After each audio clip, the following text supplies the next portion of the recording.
ஆதிரா, நான் உனக்கு ஒன்று வச்சிருக்கேன். அதை நான் தரணும்னா நீ நான் கேட்கிற கேள்விக்கு பதில் சொல்லணும். ஓகே, கேளு. ஓகே, நம்மளோட நேஷனல் ஃப்ரூட் என்ன? இதெல்லாம் ஜூஜுபி மேங்கோ தானே? ஏய், கரெக்டா சொல்லிட்டியே. இந்த மேங்கோ. Thank you. உனக்கு ஒன்று தெரியுமா? மேங்கோ நமக்கு மட்டும் நேஷனல் ஃப்ரூட் கிடையாது.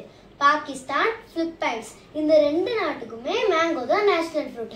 அப்படின்னு பார்த்தா 3 நாட்டுக்குமே மேங்கோ தான் நேஷனல் ஃப்ரூட்.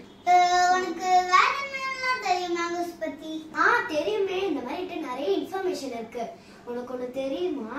மேங்கோஸ்ல நமக்கு தெரிஞ்ச வெரைட்டிஸ் என்ன? இப்போ எக்ஸாம்பிளுக்கு மல்கோவா, நீலம் அந்த மாதிரி தான் நமக்கு தெரியும்.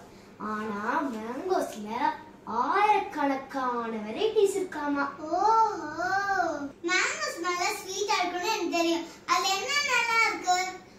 சொல்றேன். விட்டமின் A, B, C தான் நல்லா இருக்கு. அது சாப்பிட்டா நமக்கு ஸ்கின்னுக்கு ரொம்ப நல்லது.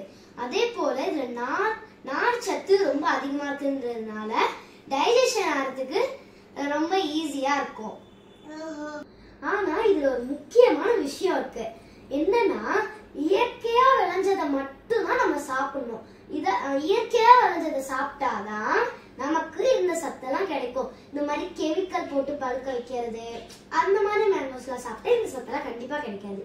ஓஹோ, அப்படியா? எதுக்கு மேங்கோஸ் பத்தி இவ்வளோ கதை விட்டுட்டு இருக்க? ஏன்னா இன்னைக்கு ஜூலை 22 நேஷனல் மேங்கோ டே. அப்படியே மேங்கோ நீ மட்டும் தனியா சாப்பிட்டுறாத, எனக்கும் வேணும். உனக்கு கொடுக்காம நான் இருப்பேனா? சரி, நாங்க இப்ப இந்த மேங்கோவை ஷேர் பண்ணி சாப்பிட போறோம். அதே மாதிரி நீங்களும் வீட்ல மேங்கோவை என்ஜாய் பண்ணி சாப்பிடுங்க. அடுத்த வீடியோல சந்திக்கலாம். பாய்.